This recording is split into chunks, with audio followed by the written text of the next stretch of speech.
Bonsoir, bienvenue à vous en direct sur Public Sénat. 49.3, acte 2. Manuel Valls a donc engagé pour la deuxième fois sur le projet de loi Macron la responsabilité de son gouvernement. Le Premier ministre a justifié ce recours par un souci d'efficacité. Les frondeurs et la droite ont dénoncé en chœur un déni de démocratie et quitté l'hémicycle. Analyse à suivre de l'éditorialiste Guillaume Tabar du Figaro. Après plusieurs jours de tension sur le délicat sujet des migrants, Paris et Rome tentent de calmer le jeu ce soir. Les ministres de l'Intérieur français et italiens ont appelé à plus de solidarité en Europe, sans toutefois annoncer de mesures concrètes alors que la situation est toujours aussi tendue à Vintimille. Les détails à suivre. Vous avez 4 heures. Le baccalauréat, ça commence demain et c'est l'épreuve de philosophie qui ouvre le bal. Ils seront cette année près de 700 000 candidats à plancher dessus. Liberté, désir ou justice. Les spéculations sur les thèmes en philo vont bon train. Enfin, c'est une belle vitrine du savoir-faire aéronautique. Le salon du Bourget fait le plein de commandes et d'annonces. Ce salon civil et militaire est aussi l'occasion de faire le point sur les ventes d'armes et d'avions de combat. Et c'est un millésime record pour la France.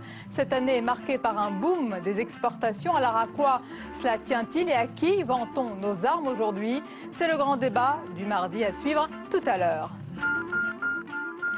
Voilà pour le programme de votre 22h. Merci d'être en notre compagnie. Les migrants au cœur des discussions entre les ministres de l'Intérieur des pays européens. Paris et Rome ont cherché ce soir à aplanir leurs différends après une escalade verbale au sujet des campements de migrants qui se multiplient à Vintimille. Les détails avec Julie Hulin. À la frontière franco-italienne, le malaise est chaque jour un peu plus palpable. Des dizaines de migrants qui s'amassent dans l'espoir de gagner le nord de l'Europe. Refoulés par la France, évacués par la police italienne. Une tension qui envahit peu à peu le terrain diplomatique. Aujourd'hui à Luxembourg, la réunion des ministres de l'Intérieur de l'Union européenne était consacrée à la crise de l'immigration. Dès son arrivée, le ministre italien a accusé la France de faire entrave à la libre circulation des citoyens.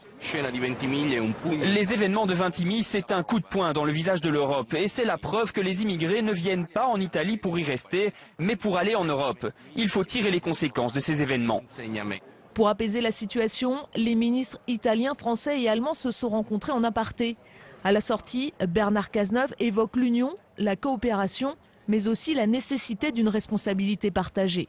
La France, comme l'Allemagne, et nous sommes d'accord avec l'Italie parce que nous devons l'aider, disent oui au dispositif de relocalisation et de réadmission. Nous comprenons que pour que ces hotspots se mettent en place, il faut qu'il y ait un engagement de l'Union européenne et qu'il y ait un dispositif de retour des migrants irréguliers. Et nous y tenons, nous aussi, parce que sinon il n'y aura pas de soutenabilité. Présenté par la Commission européenne le mois dernier, le projet de répartition des migrants au niveau européen est encore en discussion. Plusieurs pays refusent toujours d'en accueillir davantage. Depuis le début de l'année, 57 000 migrants ont débarqué sur les côtes italiennes, 3 000 de plus que l'an passé. Manuel Valls justifie sa décision de recourir au 49.3 par souci, dit-il, d'efficacité. Le Premier ministre qui a une nouvelle fois engagé la responsabilité de son gouvernement sur le projet de loi Macron s'est expliqué ce soir aux 20h de TF1. Il a par ailleurs confirmé un remaniement à la marge qui sera annoncé demain. On l'écoute. Maintenant, il faut aller vite. Et moi, je ne veux pas soumettre mon pays à 10 jours de guérilla parlementaire avec le risque de voir le texte dénaturé sur l'essentiel dans les jours qui viennent. Et donc, comme pour la première lecture, j'ai décidé d'employer cette arme fatale que vous appelez non, tout simplement, de soumettre la responsabilité du gouvernement à l'Assemblée nationale. La motion de censure, c'est le droit de l'opposition, sera déposée, elle sera débattue, elle sera rejetée, et le texte doit être adopté avant l'été. Et c'est dans un hémicycle déserté par les députés de la droite et du front de gauche que le Premier ministre a défendu aujourd'hui ses arguments en faveur de l'utilisation du 49.3. Opposition et gauche de la gauche ont dénoncé en chœur un déni de démocratie. On voit tout cela avec Mounir Soussi. Une sensation de déjà-vu.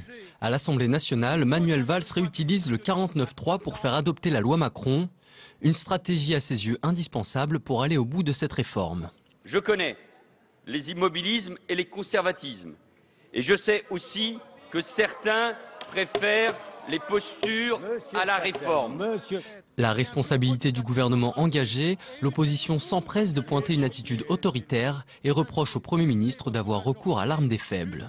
Votre orgueil démesuré vous a conduit, une fois de plus, à la politique des coups de menton. Ces coups de menton qui ne trompent plus personne d'ailleurs, mais finalement c'est cela votre marque de fabrique. Le refus du débat passe mal à la gauche de l'hémicycle. Front de gauche et frondeurs dénoncent en chœur un mépris du Parlement. Ce qui est inacceptable, c'est que le Premier ministre traite de rétrograde, de conservateur, des députés qui veulent simplement que l'Assemblée nationale puisse fonctionner. Oui, c'est une forme de déni de la démocratie parlementaire, puisque dans le fond, on ne permet pas qu'un débat ait lieu dans l'hémicycle. L'opposition a déposé une motion de censure. Elle sera débattue jeudi et les frondeurs ont déjà annoncé qu'ils ne la voteront pas. Et sur ce sujet, l'analyse politique de l'éditorialiste du Figaro, Guillaume Tabar, bonsoir. Bonsoir Sonia. Alors on vient d'entendre les arguments, Guillaume, des uns et des autres. Quelles peuvent être les conséquences politiques de l'utilisation de cette arme, le 49.3 ? Écoutez, je pense qu'elles seront assez limitées et surtout limitées dans le temps. Parce qu'on le voit bien, on vient de l'entendre, on est dans un jeu de posture. Les mêmes qui, lorsqu'ils sont au pouvoir, plaident l'efficacité, la rapidité de l'action, sont les mêmes qui dénoncent le passage en force, le fait que les droits du Parlement seraient bafoués. Et ceux qui regardent ces images, ils voient bien que les rôles sont interchangeables.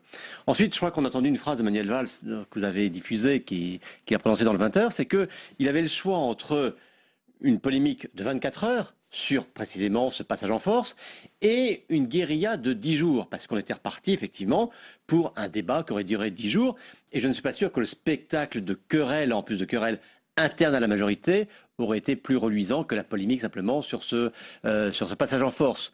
C'est vrai que cette loi Macron, elle a été déposée en Conseil des ministres le 10 décembre. Hein, ça fait déjà maintenant 6 mois. On a entendu ce débat, il s'est déroulé au Parlement, il s'est déroulé sur les plateaux de télévision, il s'est déroulé dans le pays. Il y a déjà eu, je crois, 437 heures de débat. Bien sûr, un texte, on peut en discuter à l'infini. Et bien sûr, la créativité en matière d'amendement est elle aussi infinie. Ceci dit, je crois que les positions sont connues. Et ce que ça révèle, et pour revenir à votre question sur les conséquences politiques, je crois que ce débat révèle une vraie fracture au sein de la gauche. Il y a une gauche qui veut, allez, on va dire, libéraliser l'économie, c'est celle que portent Manuel Valls et Emmanuel Macron. Une autre qui est davantage attachée à ce qu'ils appellent des protections des salariés et du fonctionnement actuel de l'économie. Ce sont les frondeurs, les communistes, etc. Et on voit bien que ça n'est pas des heures de débat supplémentaires qui vont les mettre d'accord. Donc, à la limite, eh bien, Manuel Valls prendra qu'il y a une vraie divergence. Il la tranche aujourd'hui de manière politique, de manière un peu forte, qui au passage conforte son image d'homme d'autorité. Il en avait un petit peu besoin après la séquence berlinoise où il avait un peu flotté. Voilà, donc polémique de 24 heures. Et puis après, j'ai envie de dire, on va passer à autre chose. Ça, c'est sur les conséquences politiques. Et plus largement, Guillaume Tabar, sur l'impact justement de ce spectacle et ses conséquences pour les Français. Je crois que d'abord, les Français voudraient savoir concrètement les conséquences de ce texte. Parce que l'inconvénient d'un texte dont la discussion s'éternise comme ça sur plusieurs semaines, sur plusieurs mois, c'est que il a un certain nombre d'éléments. Et puis, comme l'actualité continue, qu'il y a des sujets qui débarquent dans l'actualité, on veut toujours y ajouter des éléments nouveaux. Souvenez-vous, la discussion en première lecture, de quoi on parlait? Essentiellement du travail du dimanche et d'un certain nombre d'autres dispositions. Bon, on n'en a pas parlé cette fois-ci, pourtant c'est toujours dans le texte. Mais il y a d'autres dispositions qui sont arrivées, puisqu'il y a eu un plan qui a été présenté la semaine dernière pour les TPE, avec notamment le plafonnement des indemnités au prud'homme en cas de licenciement abusif. Ça n'était pas dans le texte de départ, mais c'est arrivé dans le débat. Et bien, comme le texte est en cours de discussion, on dit tiens, on va rajouter ça. Alors, c'est vrai que les frondeurs ont beau jeu de dire, mais ces dispositions-là, on n'en avait pas discuté avant. Et voyez-vous, en plus, le jeu du Parlement, et c'est pas ici qu'on va se plaindre que les textes passent de l'Assemblée au Sénat une fois, 2 fois, et que ce travail se poursuive, mais tout ça fait que ça s'étire dans le temps et qu'on est un petit peu dans la discussion permanente d'un projet de loi, et on ne sait plus ce qu'il y avait au départ, et on ne sait pas tellement ce qui allait arriver. Et je crois que l'attente des Français, ils aimeraient peut-être des textes qui soient plus courts, plus ciblés, 400 articles dans la loi Macron, mais qu'on sache clairement ce qui va changer et à quelle date. Merci beaucoup Guillaume Tabar pour votre analyse. La suite du 22h dans un instant, c'est le grand débat du mardi, alors que se tient cette semaine, vous le savez, le salon du Bourget. On va s'intéresser plus particulièrement aux ventes d'armes françaises. C'est le grand boom des exportations. On en parle avec de nombreux invités et c'est juste après le tour de l'info. Il est préparé ce soir par Nathalie Guilloire. Il lui manquait 2 nationalités sur les 7 obligatoires pour former un groupe parlementaire. C'est chose faite, pari réussi pour Marine Le Pen qui aura plus de visibilité et l'assurance de recevoir des subventions de l'Union européenne.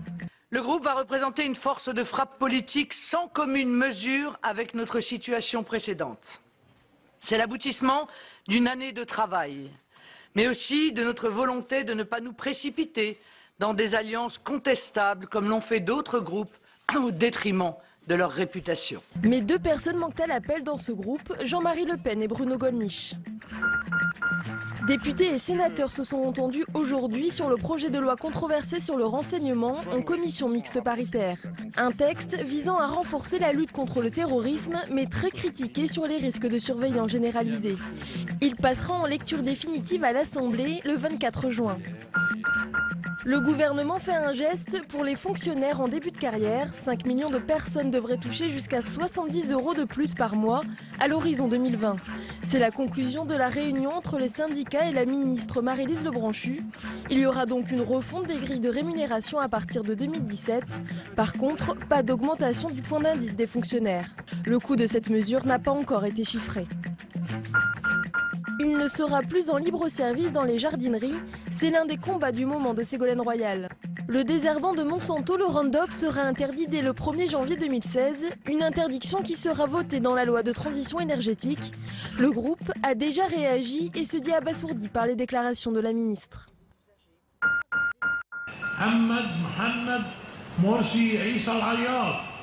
La peine de mort de l'ancien président égyptien Mohamed Morsi est confirmée. Premier président à avoir été élu démocratiquement, il a été destitué en 2013 par l'armée pour s'être évadé de prison lors de la révolte de 2011 et pour avoir planifié des attaques contre l'État. Un peu plus tôt, le même tribunal l'a condamné à la prison à vie pour espionnage. Ces verdicts sont susceptibles d'appel. C'est une belle vitrine du savoir-faire aéronautique. Le salon du Bourget fait le plein, vous le savez, d'annonces et de commandes. C'est le cas pour l'avionneur américain Boeing et son rival européen Airbus. Mais ce salon civil et militaire est aussi l'occasion de faire le point sur les ventes d'armes et d'avions de combat. Et c'est un millésime record pour la France cette année et marqué par un boom des exportations. Alors à quoi cela tient-il et à qui vend-on nos armes dans ce contexte géopolitique complexe? C'est le grand débat du mardi. On en parle avec nos invités ce soir. Alain Richard, bonsoir et bienvenue. Vous êtes sénateur socialiste du Val d'Oise et ancien ministre de la Défense. Nous accompagne également ce soir Arnaud Danjean. Bonsoir. Bonsoir. Vous êtes eurodéputé Les Républicains, membre de la Commission des Affaires étrangères du Parlement européen. Avec nous également Anne Giudicelli. Bonsoir, et bienvenue. Vous êtes la fondatrice de Terrorisque, spécialisée dans l'étude des risques politico-sécuritaires et vous êtes aussi spécialiste du monde arabe. Nous accompagne également ce soir Vincent Hugeux. Bienvenue à vous. Bonsoir. Grand reporter à l'Express et spécialiste de l'Afrique. Alors messieurs, madame, c'est un record qui est passé un peu inaperçu et c'est l'occasion d'y revenir largement ce soir avec vous. Le salon du Bourget, on le rappelle, c'est un salon civil et militaire. Les ventes d'armes se portent bien. Alain Richard, il y a bien sûr les Rafales, on en a beaucoup parlé, mais on peut dire que c'est un millésime exceptionnel cette année? Oui, parce que vous savez, une partie de ces dossiers-là, une partie de ces projets-là, traîne pendant longtemps, enfin ils traînent parce que ça veut dire qu'on négocie, le pays acheteur s'interroge, ne trouve pas toujours l'argent, il y a éventuellement des remises en cause stratégiques, et donc le moment où le projet aboutit, où le projet de vente aboutit, est un peu imprévisible. Et donc vous avez des années où vous avez des tas de projets mais qui sortent pas, donc les chiffres sont mauvais, et puis vous avez des années privilégiées où il y a plusieurs projets qui débouchent. C'est le cas, là. Alors, on a récolté des fruits. Dans le cas des Rafales, il y a eu des projets qui sont sortis très rapidement. Arnaud Danjean, d'un point de vue, là, restons sur le point de vue strictement économique et si on se place sur le plan aussi des revenus extérieurs, c'est une bonne nouvelle pour la France car ce sont des rentrées d'argent et on le rappelle aussi, des emplois toujours à la clé. Ah oui, c'est plusieurs dizaines de milliers d'emplois, l'industrie de la défense en France. Je dis l'industrie de la défense parce qu'on a tendance à ramener ça systématiquement aux armes. Mais ce ne sont pas que des armements, il y a aussi des systèmes de défense. Surtout maintenant, vous avez dans la cyber, vous avez ce qu'on appelle le control and command, de l'informatique, de l'électronique. Bref, ça va plus loin que les seuls systèmes d'armement, mais c'est des dizaines de milliers d'emplois. Je sais pas, on doit être à 20 ou 30% de plus sur une année en termes de valeur. Donc oui, c'est économiquement, ça contribue, je crois qu'on évalue vu à pratiquement une dizaine de points par rapport ça réduit le déficit commercial de la France d'une dizaine de points, ce qui est pas négligeable pour un pays comme la France qui a quand même des indicateurs pas très bons de ce point de vue-là. Limité et contraint, c'est un débouché important. Anne Giudicelli, l'armement français donc se vend de mieux en mieux. On va rentrer dans les détails et parler du contexte géopolitique. C'est parce qu'il y a un contexte géopolitique particulier, évidemment. Oui, alors il y a plusieurs raisons hors technologie, hors effectivement technique ou autre, de logique commerciale. Il y a aussi un contexte porteur qui est d'un côté, et de l'autre, il y a également une approche différente aujourd'hui de la diplomatie française qui veut avoir une diplomatie économique. C'est la marque Fabius depuis donc l'arrivée des socialistes au pouvoir. Et donc aujourd'hui, on a une approche beaucoup plus pragmatique qui est liée à toute relation diplomatique. Tout effort diplomatique doit être quand même assorti d'un dividende économique pour le pays. C'est clairement assumé. C'est relativement nouveau pour la France. Ensuite, le contexte, c'est effectivement les crises dans toute la zone, notamment arabe, puisqu'il y a tous les pays qui ont fait leur révolution, etc. Donc c'est autant d'occasions d'utiliser des armes. On voit aussi un rapprochement très, très net entre la France et les pays du Golfe. Ça existait déjà auparavant, notamment avec les Émirats arabes unis, mais ça s'est vraiment accentué récemment ça a été consacré lors de la visite de François Hollande à Riyad, puisqu'il a bénéficié d'une marque d'honneur, d'un prestige particulier en étant l'invité du sommet du CCEAG. Ce qui est exceptionnel pour un étranger occidental. On va s'arrêter sur un point important que vous allez développer. Vous dites, oui, la France a un rôle à jouer, évidemment, dans le monde arabe. Est-ce que Vincent Hugeux, justement, elle joue ce rôle presque à la place des États-Unis? Beaucoup de pays, notamment l'Égypte, ont reproché aux États-Unis leur politique, leur manière de faire en ce moment. Ils se sont tournés vers la France et donc l'armement français. Oui, méfions-nous du billard à trois bandes, qui est un sport répandu dans cette région. C'est-à-dire que, bien sûr, il peut y avoir un affichage. C'est une façon de transmettre un message de déplaisir à l'allié américain. Attention, nous avons d'autres partenaires virtuels. Il n'en demeure pas moins que lorsque vient la question cruciale du type d'équipement, du type de formation, de l'académie militaire qui va accueillir l'officier, on va quand même se réconcilier avec l'oncle Sam. Donc méfions-nous pas trop de candeur et de naïveté. On s'est émerveillé à Paris de cette invitation, il faut le dire, assez exotique. À mon sens, je ne sais pas à la question qui utilise qui, si la réponse qui a été largement répandue dans les médias français était parfaitement pertinente. Alain Richard, vous êtes d'accord? Oui. Ah bon, oui. Donc, c'est l'Orient compliqué du général de Gaulle. Ça concerne votre gouvernement, oui? Non, mais c'est pas la peine de raconter des illusions aux gens. Les États en question, c'est vrai, expriment une gêne, une inquiétude stratégique par rapport à l'évolution des États-Unis. Et soyons un peu grossiers, ils préféraient le président Bush au président Obama. C'était plus simple, plus lisible. C'était plus net. On savait à quoi se tenir avec le président Bush. Et il était moins réservé. Bon, ça a eu des conséquences qui n'étaient pas heureuses, y compris pour le monde arabe. Et donc, il y a en effet un jeu un peu de renvoi, disons, symbolique. Et puis, par ailleurs, c'est quand même du fait, en effet, des tensions qui se développent. Le Proche-Orient, enfin le Golfe, est dans une situation de course aux armements. Donc, comme ils en achètent, ils continuent à en acheter aux États-Unis, ils font le choix, et ils ont les ressources, d'en acheter aussi à la France. Arnaud Danjean, alors plantons d'accord, parce que quand on a décrit les ventes de Rafale et d'autres, on parle aussi de ventes d'hélicoptères, et c'est une palette beaucoup plus large, on s'est dit qu'il y avait une relation d'État à État différente, que la France avait pris la place peut-être des Américains. C'est plus nuancé que cela? Oui, non, mais je partage tout à fait ce qui vient d'être dit. Il ne faut pas être trop naïf. Et de ce point de vue-là, il faut faire aussi attention à une forme de monodépendance, ce qui me paraît un peu dangereux actuellement. On peut se réjouir des chiffres, et puis tout ça est bon, vous l'avez rappelé, sur le plan strictement économique. Sur le plan stratégique et géopolitique, attention à une monodépendance, c'est-à-dire une dépendance excessive d'un nombre limité de pays, qui sont des pays très particuliers tout de même, et dans un contexte évolutif. Ce qu'on n'a pas vu dans les chiffres globaux qui sont donnés, cette explosion des ventes d'armes françaises ou des ventes de matériel de défense, le Golfe a supplanté toutes les autres régions vers lesquelles on avait quand même beaucoup de commerce, en particulier l'Asie, qui était peut-être un panorama plus diversifié. Là, aujourd'hui, la moitié des chiffres qui sont annoncés pour l'année à venir, c'est le Golfe. Et parmi ces États du Golfe, c'est essentiellement d'ailleurs l'Arabie Saoudite, avec notamment ce gros contrat sur l'armée libanaise, qui est un contrat un peu particulier, les 3 milliards d'équipements pour l'armée libanaise. On ne sait pas très bien où ça va aller. Parce qu'il est financé par l'Arabie Saoudite à destination de l'armée libanaise. Vous connaissez mieux que moi les particularités libanaises. C'est-à-dire, expliquez-les. D'abord, il faudrait une autre émission, mais on ne sait pas très bien où tous ces armements vont finir. On sait qu'il y a beaucoup d'argent qui part dans plein d'intermédiaires. Les circuits sont loin d'être très clairs. Donc, voilà, le poids qu'a pris l'Arabie Saoudite dans ces contrats est quand même quelque chose qui interroge. Vous êtes d'accord, Anne Giudicelli ? Alors, c'est vrai que je pense que la naïveté, personne ne l'a dans cette affaire, y compris nos autorités qui saisissent une opportunité de pouvoir vendre, tout en sachant la fragilité relationnelle ou l'engagement, ou ce que ça implique en termes de relations avec le client, et en termes de dépendance, comme vous disiez, politique ou autre. Je pense qu'on a cette approche pragmatique, on signe, si on peut signer, on prend. Maintenant, justement parce qu'on a conscience qu'on est un petit peu un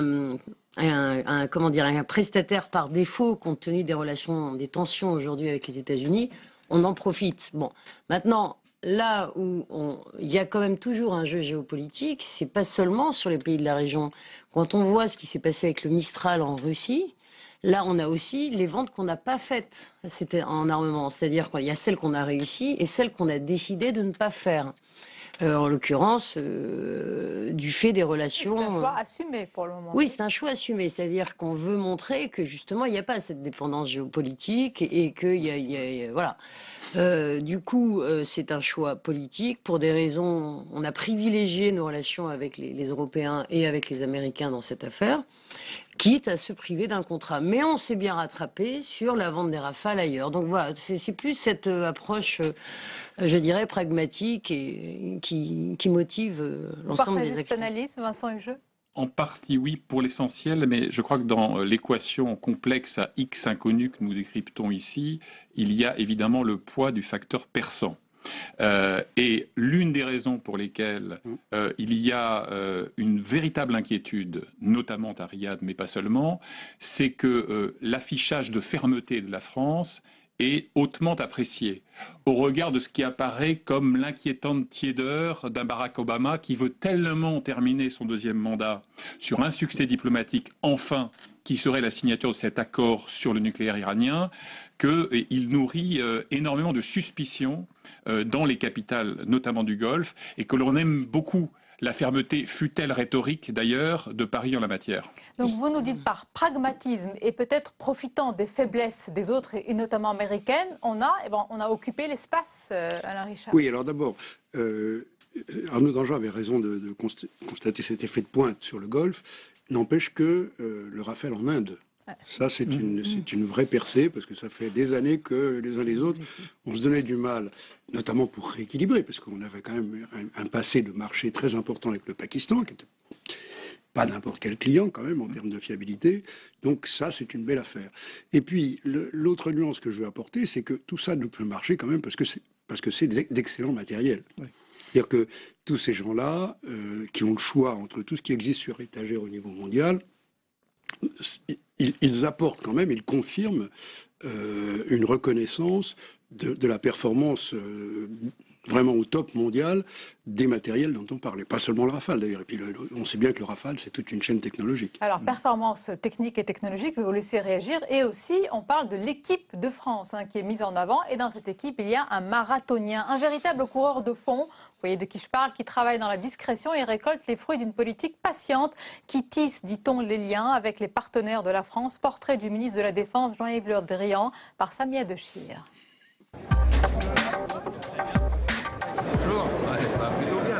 C'est le ministre qui peut certainement se targuer du meilleur bilan au gouvernement. Depuis la prise de fonction de Jean-Yves Le Drian, les ventes d'armes explosent, plus 18% en 2014, soit 8,2 milliards d'euros, et le chiffre pourrait encore doubler en 2015. Encore peu connu il y a quelques années, l'ancien maire de Lorient n'est pas arrivé par hasard à l'hôtel de Brienne. À Lorient, on fabrique nos frégates et nos corvettes pour la marine nationale, mais aussi pour l'export. Autrement dit, Jean-Yves Le Drian a toujours eu cette culture défense liée au pays de Lorient, liée à la Bretagne. Et puis il a travaillé tout au long de ces années sur la défense de la France. Et c'est ce qui l'a amené à être nommé par François Hollande au ministère. Ami de longue date de François Hollande, le président lui a laissé carte blanche, un tandem qui contraste avec la mainmise de l'Élysée sous Nicolas Sarkozy. Jean-Yves Le Drian, quand il est arrivé au ministère de la Défense, il a dit « je suis le patron ».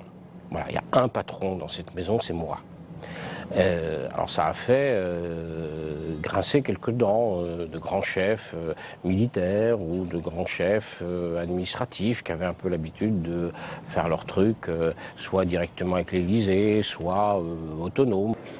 La méthode Le Drian, c'est aussi des négociations discrètes au fil de multiples déplacements pour créer la confiance. La personnalité Le Drian, c'est sa sympathie, son lien privilégié avec un certain nombre de responsables et son déploiement sur le terrain. Il faut savoir qu'il est allé dans certains pays 10, 12, 15 fois. Tout cela finit par payer. Yves Le Drian a tissé des liens personnels avec des responsables de différents pays, qu'il a tissé lentement, profondément, et aujourd'hui il y a une relation de confiance qui est établie. Au-delà de l'effet Le Drian, le ministre a aussi bénéficié d'un contexte très favorable, la montée en puissance de l'État islamique, mais surtout le rapprochement français avec les pays du Golfe, échaudé par la politique iranienne des États-Unis. Il y a donc un consensus droite-gauche et au-delà dans les milieux industriels et de l'armement autour du ministre de la Défense. Arnaud Danjean, on lui reconnaît sa méthodologie, son savoir-faire, même son savoir-être. Vous partagez ce portrait élogieux? Oui. Globalement, oui. Moi, je suis plus réservé sur d'autres orientations qui sont prises au niveau de la défense, au niveau budgétaire, au niveau opérationnel. On pourra en discuter, mais sur ce plan commercial, je dirais, il est incontestable que l'opiniâtreté de Jean-Yves Le Drian, sa méthode, le fait que ça soit un bon connaisseur de ces dossiers, il y a eu effectivement une permanence. Et sans doute ce que disait Jean-Dominique Merchet, c'est-à-dire que le fait qu'il soit le patron dans son ministère, qui est un ministère qui touche aux affaires réservées de l'Élysée. Donc voilà. Vous avez entendu ce qu'il a dit, ça a changé par rapport à ce qui s'est passé sous le précédent quinquennat. Je pense que ça porte ses fruits. Donc de ce point de vue-là, on peut que s'en féliciter. Il ne faut pas chercher des clivages et des controverses politiques là où il n'y a pas lieu d'en avoir. Donc il a bien fait le job, comme on dit. Voilà. Maintenant, encore une fois, il y a toutes les circonstances, le contexte géostratégique. Et puis il ne faut jamais oublier, parce qu'il y a des industriels derrière. Et les industriels derrière, les programmes de défense et des programmes de très très longue durée. Donc tant mieux, ils récoltent des efforts qui ont été engagés quand même. Vincent Jeu, une chaîne efficace qui est portée en bout de course par le ministre de la Défense, portée par lui-même, même si c'est l'Élysée qui pilote, c'est lui qui était à la manœuvre. Il est clair que la relation de confiance ancienne qui existe entre François Hollande et Jean-Yves Le Drian n'est pas totalement étrangère au contexte qui vient d'être dépeint. J'ai toujours été frappé par le fait que, me semble-t-il, sauf erreur ou omission, François Hollande est fasciné par la chose militaire, mais il a la fascination de ceux qui ne connaissent pas de l'intérieur l'institution. Et d'une certaine manière, Le Drian est un peu le passeur dans ce milieu-là. Moi, je me souviens par exemple François Hollande à Tombouctou après la libération de la ville, qui avait été sous le joug des djihadistes d'importation pendant plus d'une année. C'est le jour le plus important de ma vie politique. Ça m'a rappelé la formule célèbre, ce sabre est le plus beau jour de ma vie. Et je crois que Le Drian, à ses côtés, avec une équipe efficace et bosseuse, a réussi à imposer un tempo. Par ailleurs, il est clair aussi que Le Drian, dans l'investissement qui a été le sien, il m'est arrivé de le croiser sur quelques théâtres d'opération, notamment en Afrique subsaharienne, il est dans ce paysage, il est l'interlocuteur. Même s'il lui arrive parfois, je crois, de surestimer l'intensité de la confiance que lui témoigne tel ou tel potentat d'Afrique. Mais il n'en demeure pas moins... Ça, c'est un coup de griffe au passage. Non, mais on pourra y revenir autant que vous le voudrez. Je pense très clairement, par exemple, à la relation qu'il croit quasiment exceptionnelle avec Idriss Déby, pour avoir pas mal travaillé sur la trajectoire du président tchadien. Je sais que tant que Yves Le Drian peut servir ses intérêts objectifs dans un contexte géopolitique donné, il sera avec lui fraternel et chaleureux, et le jour où ce ne sera plus le cas, eh bien, il changera de monture. Donc je veux dire, il ne faut pas non plus sentimentaliser ces rapports. Là, on parle d'efficacité, et sur ce registre-là, il est indéniable que Le Drian a fait bouger les lignes. On parle de réel politique. C'est ça, c'est-à-dire en fait, c'est finalement la prise en compte que le pragmatisme, dans un temps où les programmes effectivement militaires sont très longs, mais souvent les crises sont très violentes et très rapides, et il faut des réactions rapides, eh bien le pragmatisme vaut ici et maintenant, puisque la donne géopolitique peut encore évoluer très vite. Donc finalement, le rapprochement, on l'a aussi avec les Américains, on le voit aussi en termes de renseignement, on le voit aussi sur un certain nombre de théâtres de crise. Finalement, on s'est aligné sur quelque chose qui était critiqué il y a quelques années, à savoir la vision à court terme des Américains. Mais finalement, on est dedans. Probablement parce qu'on est dans un temps court, beaucoup plus qu'auparavant. En tout cas, on décide de s'inscrire dans ce temps court et que, du coup, les alliances ne s'envisagent plus dans un long terme, mais s'envisagent par rapport à une nécessité ici et maintenant pour résoudre maintenant une crise avant que, voilà, on ait une vraie vision sur la solution. Ah, avant qu'on ait une vraie vision. Alain Richard, l'ancien ministre de la Défense que vous êtes, admire l'actuel ministre de la Défense qui est Jean-Yves Le Drian? Il n'y a pas de problème, il assure. Ce que je veux souligner, c'est aussi que si nous obtenons ces résultats, encore une fois, il y a un effet de pointe, hein, on ne fera pas 15 milliards d'euros tous les ans. Si nous obtenons ces résultats, c'est qu'on parle beaucoup de relation de confiance, et ça met directement en jeu le président et le ministre de la Défense. Nous sommes aussi un pays qui intervient, qui s'engage dans des opérations. Tout le monde voit, enfin les gens qui connaissent un peu ces sujets savent que certaines de ces opérations sont vraiment pas faciles, hein, quand on s'engage aussi bien sur l'Irak que sur la Centrafrique, par exemple, c'est pas des cadeaux comme opération. Et nous faisons exception en Europe. C'est-à-dire que quand les États-Unis souhaitent qu'il y ait un partenaire majeur qui s'engage à côté d'eux, voire parfois un peu à leur place, ils n'ont pas vraiment le choix et ils trouvent avec la France, hein, pas seulement les États-Unis d'ailleurs, le concert international. Il y a peu de pays aujourd'hui qui soient plus volontaires que la France. C'est globalement bien compris par notre opinion publique, mais c'est à chaque fois une prise de risque quand même. Et donc, vu par des chefs d'État ou par des responsables politiques étrangers, les gens se disent, bon, on a affaire à des gens responsables. Il ne faut pas l'oublier. Ouais. D'ailleurs, l'apathie navrante de plusieurs de nos partenaires européens sur un théâtre, par exemple, comme celui du péril djihadiste en Afrique, il a un énorme inconvénient. C'est effectivement que la France se voit contrainte, hein, c'est pas le médecin malgré lui, c'est le gendarme malgré lui, parfois, de s'engager avec des étirements en termes de potentiel militaire qui deviennent périlleux. Mais en contrepartie, il y a un avantage. C'est que la France s'impose par défaut, la nature ayant horreur du vide, comme l'interlocuteur privilégié. Et pas seulement dans la stratégie, et pas seulement dans la géopolitique, mais aussi dans le matériel. Je ne dis pas que les sables et la rocaille du Nord Mali sont des showrooms de type Bourget, mais il n'en demeure pas moins que ce sont des vecteurs d'influence, y compris dans le savoir technologique. Et on a vu le savoir-faire, la technologie du Rafale, justement. Alors on va parler aussi des questions qui fâchent, parce que si on parle de ce record, de ce boom des exportations, eh bien ça se passe sous la gauche, Alain Richard, la gauche au pouvoir qui n'a aucun complexe vis-à-vis des ventes d'armes, ou qui n'en a plus. Ah, ça fait un moment. Hein. Mais alors là, il n'y en a plus du tout. Hein. Enfin, je vois même pas, pourtant j'ai quand même des heures de vol, je vois même pas le moment où ça a été un sujet. Attendez, je vais vous citer les critiques sous le précédent quinquennat. Le salon du Bourget, puisqu'ils ont des questions, ayant exigé qu'ils ne soient pas armés, que les avions ne soient pas armés. Exactement. Ça a duré 3 mois. Bah, oui. Et puis, oui, mais il avait une excuse. Ça faisait 23 ans qu'on était dans l'opposition, donc il faut le temps de se remettre.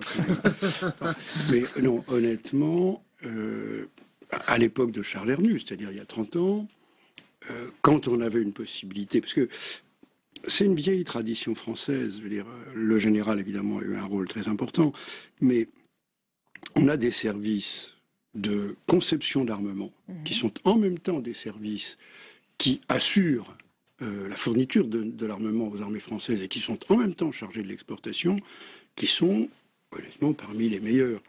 Donc, quand vous êtes au gouvernement, sauf si vous avez une raison politique majeure de dire « nous ne voulons pas faire ça », mais franchement, ça n'est plus un sujet pour les gouvernements de gauche, parce que ça fait partie de nos responsabilités internationales.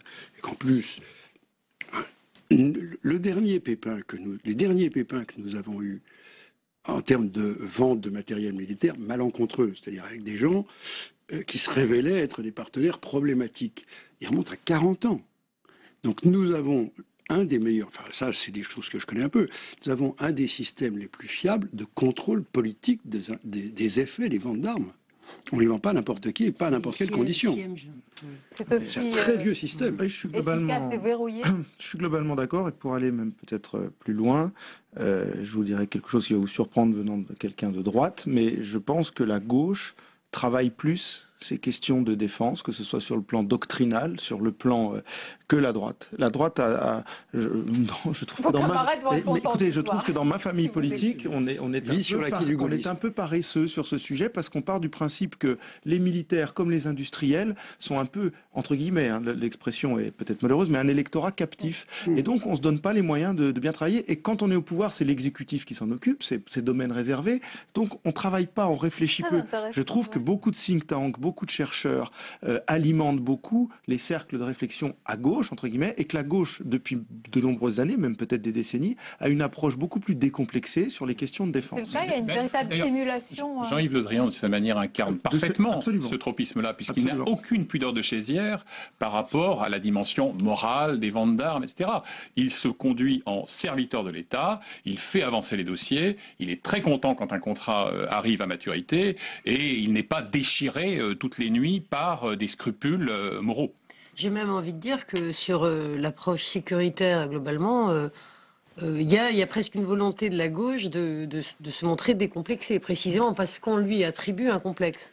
Et donc, on voit bien que les politiques sécuritaires, notamment dans le cadre de la lutte contre le terrorisme, sont totalement assuées, même très, très agressives, finalement, très structurées, très volontaristes. Donc, il y a derrière aussi cet aspect... Vous n'êtes pas d'accord ? C'est-à-dire, quand vous êtes aux responsabilités dans une démocratie, vous assumez tout, et tout le monde le sait. Quand les gens votent pour nous aux élections générales, c'est pas pour qu'on désarme le pays, on leur a jamais dit. Et les frondeurs, on en fait quoi? Mais regardez, vous avez beaucoup de réactions à l'instant sur Twitter. Je vous cite quelques réactions. Ils vous disent vendre nos armes aujourd'hui. Est-ce que ce n'est pas exporter la guerre ou faire en sorte que la paix fragile soit justement déstabilisée? Ça tombe bien, je suis en train de faire un papier que me demande la revue socialiste sur la dissuasion. C'est pas parce que vous désarmez unilatéralement ou que vous vous convainquez des partenaires politiques de se désarmer que vous créez la paix. On voit bien avec tous les conflits de type asymétrique pour aller très vite que vous avez des facts. Bah si, justement. C'est-à-dire vous avez des forces dispersées qui sont soit des États secondaires et dits peu responsables, ou des forces non étatiques qui emploient la violence, qui n'ont aucun scrupule à ça. Et donc si les forces légitimes, si les États stables ne donnent pas les moyens, enfin ne vendent pas plutôt les moyens aux autres, vous organisez le chaos. Prenons l'exemple de l'Égypte, Arnaud Danjean, donc vente de Rafale, partenariat vraiment développé. Hein. On parle de véritable proximité d'ailleurs entre Jean-Yves Le Drian et ceux qui sont autour du président Sissi. Ça, c'est un exemple justement d'un pays sur lequel on compte dans la région pour être un petit peu le facteur. Alors là, mais c'est très compliqué dans une région d'une stabilité. D'abord, l'Égypte a toujours eu stratégiquement un rôle extrêmement important, ne serait-ce que parce que c'est le pays qui a signé l'accord de paix avec Israël, donc c'est la clé de voûte de cet accord proche-oriental. Deuxièmement, c'est un pays qui est extrêmement menacé. Il faut bien en avoir conscience parce que c'est des crises peut-être moins violentes et spectaculaires que celles qu'on vit avec Daesh en Syrie ou en Irak, mais ce qui se passe dans le Sinaï est quand même extrêmement préoccupant. Ce qui se passe en Libye et qui touche directement l'Égypte est extrêmement préoccupant. Le Soudan, qui est une zone d'instabilité majeure et qui préoccupe beaucoup les Égyptiens. L'Égypte est cernée. La Corne de l'Afrique, le Sahel, le Sinaï, l'Égypte est cernée par les conflits et l'instabilité. Donc c'est un pays extrêmement important, c'est le pays arabe le plus important, 85 millions d'habitants. Donc qu'on ait un partenariat stratégique avec l'Égypte, ça me paraît de bonne aloi. C'est vrai que moralement, ça peut poser des problèmes. Je ne suis pas certain que toutes les décisions... on voit bien que la politique est extrêmement répressive. Moi, je veux dire, j'ai les préventions les plus extrêmes à l'égard des frères musulmans. Donc, qui se fasse un peu remettre en place en Égypte, ça ne me dérange pas beaucoup. Simplement, je pense qu'il faudra faire attention au régime militaire actuel en Égypte. Il peut y avoir des effets pervers à la politique du tout répressif qu'ils sont en train de mener. Cela, pour autant, ne doit pas nous prévenir de travailler avec ce pays quand il s'agit notamment d'envisager l'instabilité extérieure. Et noter qu'il y a eu quand même une condamnation confirmée à mort de Mohamed Morsi et que personne n'a réagi, pas de dirigeants. Il se trouve que j'étais en Égypte au moment de la campagne électorale qui aboutira à la victoire de Mohamed Morsi. Jusqu'à preuve du contraire, Mohamed Morsi a été élu démocratiquement par la majorité. C'est pas son élection qui met en cause, c'est ce qu'il en a fait. Mais donc, ce qui veut dire qu'il y a aussi virtuellement un coup politique à se montrer à ce point attaché à un régime qui, pour beaucoup d'Égyptiens, reste illégitime. Et il est clair là-dessus que la condamnation à mort d'un président élu et destitué va susciter aussi quand même pas mal de troubles. Mais au fond, on est en train de feuilleter un manuel de réel politique. Le principe de réalité fait que, par exemple, dans l'Afrique subsaharienne, on est obligé de pactiser avec des régimes que le PS et certains des acteurs que l'on voit aujourd'hui vouaient aux gémonies il y a encore quelques années. On est obligé de ménager des autocrates, élus ou pas. On est obligé de se montrer plein de mansuétude vis-à-vis de bricoleurs de constitution que par ailleurs on désavoue, parce que tout simplement aujourd'hui sur le terrain, on a besoin ô combien des Tchadiens, on a besoin au moins de la bienveillante neutralité des Congolais, des Mauritaniens, tout ce qu'on voudra, alors que là encore, il ne s'agit pas de parangon de vertu démocratique ou de gouvernance, mais voilà, on est au pouvoir aujourd'hui. Enfin, en fait, on n'a pas du tout tiré les leçons du printemps arabe en continuant à agir comme ça. Vous l'appelez encore printemps arabe? C'est typiquement la réaction de vaut mieux... Enfin, c'était la fameuse formule vaut mieux Ben Ali que Ben Laden. Enfin, je veux dire, on a vu les résultats, etc. Donc, je pense qu'il faut aujourd'hui avoir, certes, une forme de relation avec ce type de dictature militaire. Je suis désolée, mais quand même, la peine de mort, enfin, c'est pas ce qu'on défend normalement dans les enceintes européennes. Donc, en Europe d'ailleurs. Voilà, enfin ailleurs qu'en Europe. Donc on se souvient que les Américains avaient tout fait pour ce qui s'était passé à l'époque quand Morsi avait été destitué, que ce n'était pas un coup d'État militaire. Donc on avait trouvé une formule qui n'empêchait pas les aides américaines à l'Égypte. Donc il y a plein de façons de s'arranger avec un dictateur. Et donc ça, c'est les leçons qu'on ne veut pas prendre en compte du printemps arabe. Ensuite, la Jordanie constitue aujourd'hui un pays très très important, notamment pour la France, mais pour tous les alliés. Et particulièrement fragile, avec un afflux aussi de réfugiés. Qui a toujours été sur un fil entre les Palestiniens, les Saoudiens. Mais c'est très compliqué, je voudrais, parce que effectivement, alors là, la carte est géopolitiquement très compliquée. Qu'on conclue, puisqu'on a parlé maintenant d'une politique pragmatique, que vous reconnaissez quand même efficace. Vous dites, Alain Richard, pour conclure, que la France aujourd'hui, pour les ventes, pourrait décrocher une médaille dans les ventes d'armes. On rejoint quand même un cercle fermé d'exportateurs efficaces et c'est affiché, c'est une volonté affichée aujourd'hui. Ça fait 30 ans qu'on y est, avec des hauts et des bas, il y a des périodes plus ou moins favorables. Celle-ci est très favorable, je serais évidemment ravi qu'elle dure longtemps, mais enfin, il y a quand même un effet un peu de concentration dans le temps. De toute façon, dans l'ordre international, avec les périls et les risques de déstabilisation partout, il vaut mieux des États que pas d'États. On conclut en un mot. Je voulais simplement dire, je ne voudrais pas que ces succès commerciaux, incontestables et bienvenus, obèrent toute pensée stratégique, c'est-à-dire avec qui nous faisons alliance sur le long terme, et pas simplement en irrigation à vue. Et attention sur les plans budgétaires aussi à l'intérieur, parce que ce n'est pas l'apport momentané de cet argent qui peut pallier, si vous voulez, les difficultés qu'on rencontre sur le long terme. J'ajoute un autre élément, oui, ne tombons pas en épectase devant l'excellence technologique. On s'aperçoit notamment au Sahel que le renseignement humain reste absolument décisif quand il s'agit de traquer et de neutraliser un caïd djihadiste. Donc attention de ne pas tout miser sur la haute technologie. Merci beaucoup, merci pour ce débat nuancé. On arrive à la fin de ce journal. Merci à vous de votre fidélité. Tout de suite, c'est l'émission politique Preuve par 3. L'invité, c'est Jean-Pierre Raffarin. Belle et douce soirée en notre compagnie. À demain, avec plaisir.